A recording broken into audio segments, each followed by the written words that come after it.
পবিত্র ঈদুল আজহা গণিয়ে এলে কোরবানির পশুর হাট নিয়ে দেশের প্রতিটি প্রান্তে ছড়িয়ে পড়ে এক বিশেষ ব্যস্ততা। পাড়া মহল্লার ছোট মাঠ থেকে শুরু করে জেলা শহরের বিশাল হাট, সবখানেই গরু, ছাগল, ভেড়া আর মানুষের মেলবন্ধনে তৈরি হয় উৎসবমুখর পরিবেশ।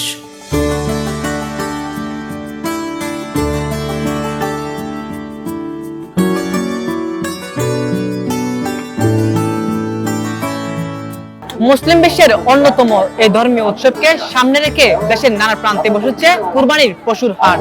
এই উৎসবকে ঘিরে হাটগুলোতে ফিরেছে প্রাণ চাঞ্চল্য। শহর থেকে গ্রাম সবখানে চলছে গরু ছাগলের দেখা, দরদাম আর পরিবহনের প্রস্তুতি।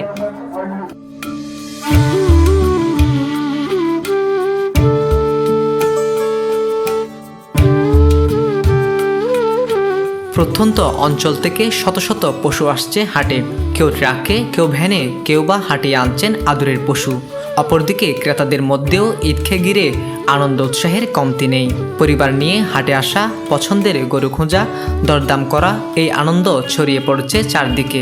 কেউ ছবি তুলছেন, কেউ ভিডিও করছেন, সব মিলিয়ে পশুর হাট পরিণত হয়েছে এক উৎসবমুখর মেলায়।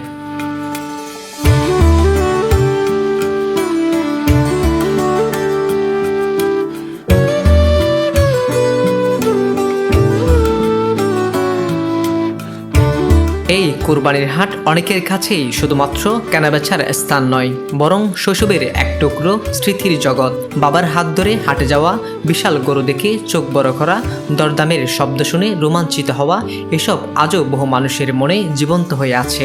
এই অনুভূতি হাটে গেলেই যেন আবার জেগে ওঠে।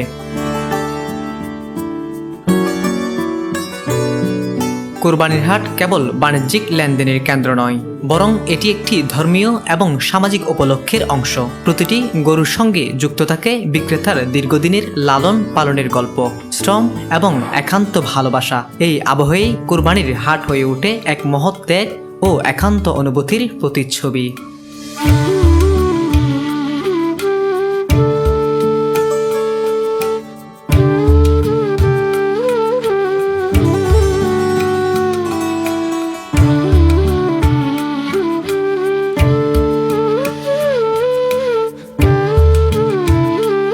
আমি দুইটা আনছি না, এখনো বিক্রি হয় নাই, কিন্তু মোটামুটি ক্রেতারা আসছে, অনেক আসছে।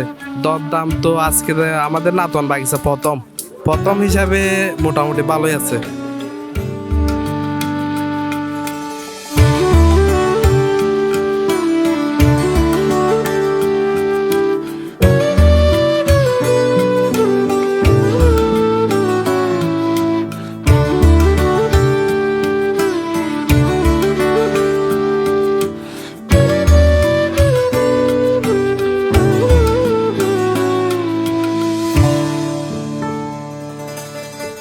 আবরার মাহাতাব কুকন, কদলপুর টিভি।